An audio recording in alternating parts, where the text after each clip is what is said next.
Oui, bien-aimés auditeurs et auditrices de l'émission Parle Seigneur, car ton serviteur est à l'écoute. Je vous dis bonjour. Cette émission vous est présentée par votre serviteur Sanvi Koku Apetobo Samuel. Parle Seigneur, car ton serviteur est à l'écoute. Oui, vraiment, nous serons à l'écoute pour que le Seigneur puisse nous parler.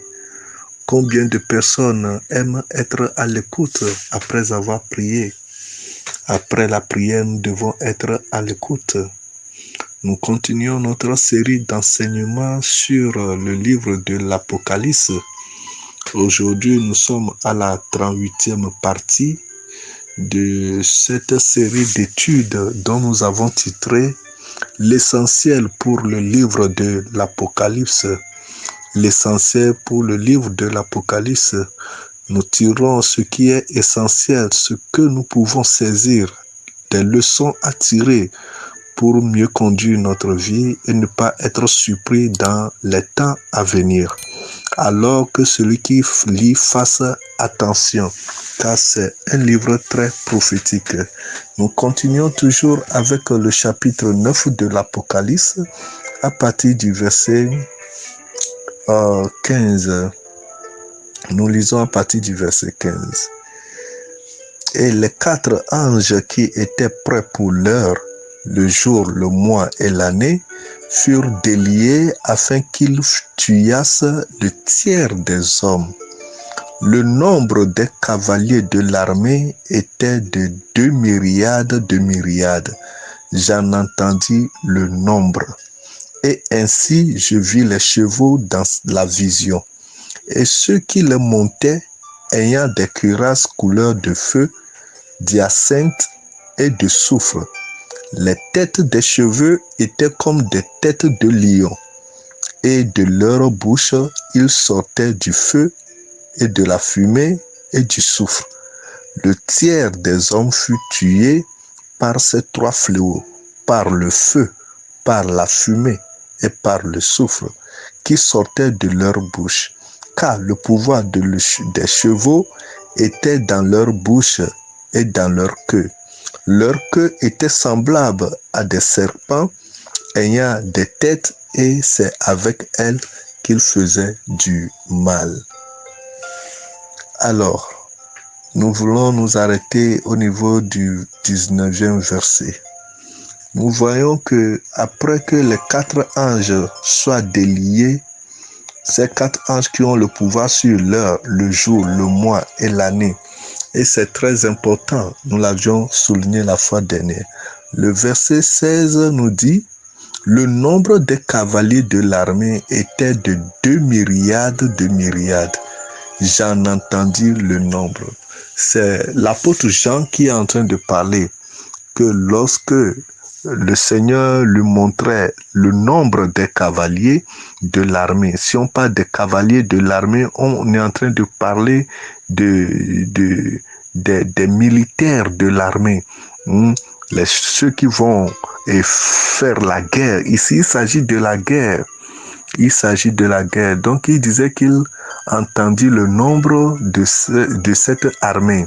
Au total, c'est 2 myriades de myriades.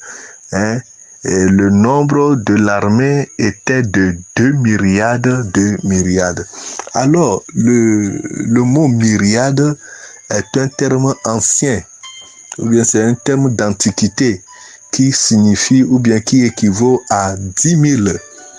Donc, c'est un terme ancien d'antiquité qui équivaut à 10 000. Donc, si on parle de myriade, on parle de 10 000, d'un chiffre de 10 000, ou bien d'un nombre de 10 000. 10 000. Ok.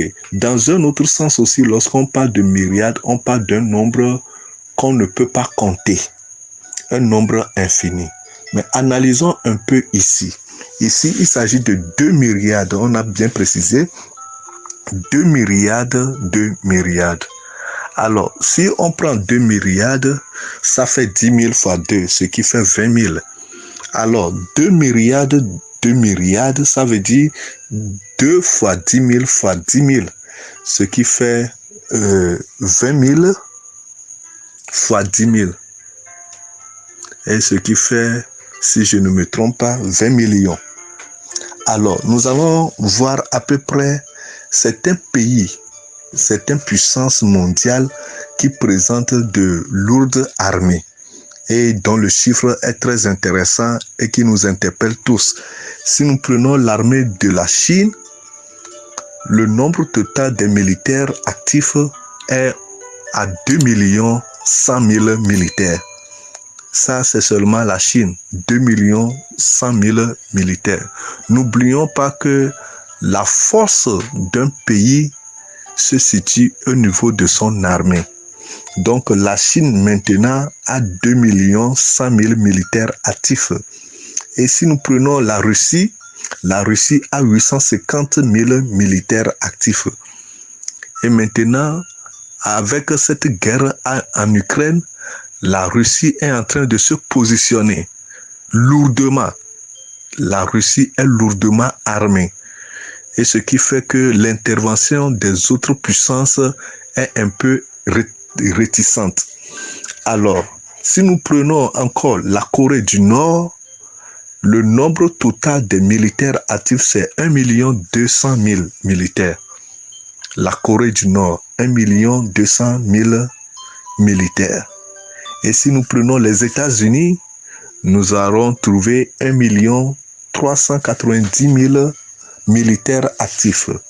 Donc, et sans oublier l'Inde qui a 1,45 million de militaires actifs.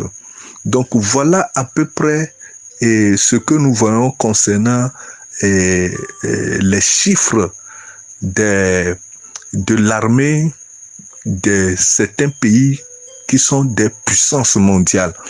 Donc cela doit nous interpeller, car ce jour de jugement, ce jour de guerre, le nombre des cavaliers va augmenter et ça serait à peu près 20 millions de militaires. Lorsqu'on les rassemble en tout, ça serait 20 millions. Et la Bible dit que ces armées, ainsi je vis les chevaux, dans le verset 17, ainsi je vis les chevaux dans la vision, et ceux qui les montaient ayant des cuirasses couleur de feu, d'hyacinthe et de soufre. Les têtes de cheveux étaient comme des têtes des lions, et de leur bouche sortait du feu, de la fumée et du soufre. Ça serait terrible. Il y a la préparation des armes nucléaires. Des armes nucléaires. Ils ne vont plus utiliser des balles, mais c'est des armes nucléaires. Et la Bible précise bien, par le feu, la fumée et le soufre. Le feu, la fumée et le soufre. Ça serait des armes nucléaires. Bien-aimés auditeurs et auditrices, nous devons faire beaucoup attention lorsque nous sommes en train de lire. Le verset 19 nous dit quelque chose de très intéressant. Car le pouvoir des chevaux était dans leur bouche et dans leur queue. Leur queue était semblable à des serpents, ayant des têtes, et c'est avec elles qu'ils faisaient du mal. Si nous voyons un peu l'image des missiles, vous voyez le bout, c'est comme la tête du serpent, et aussi il a une queue. Donc les missiles sortent, hein, le feu sort de la tête des missiles. Nous devons faire beaucoup attention lorsque nous sommes en train de lire la parole de Dieu. Que le Seigneur nous fasse grâce. Tout ceci, nous sommes en train de le partager pour que nous, les hommes, incroyants et croyants, nous puissions savoir ce qui va arriver dans le temps. Lorsque tu sais ce qui va arriver, tu vas te préparer. Lorsque tu sais le moment où le voleur arrivera, tu te prépareras pour être à l'assaut. Alors, bien-aimés dans le Seigneur, chrétiens et chrétiennes, nous attendons avec espérance la venue de notre Seigneur Jésus-Christ pour l'enlèvement de son Église. Préparons-nous tous les jours. Invoquons toujours le sang de l'agneau pour nous purifier, car il est écrit, heureux ceux qui ont lavé leur habit, leur robe dans le sang de l'agneau.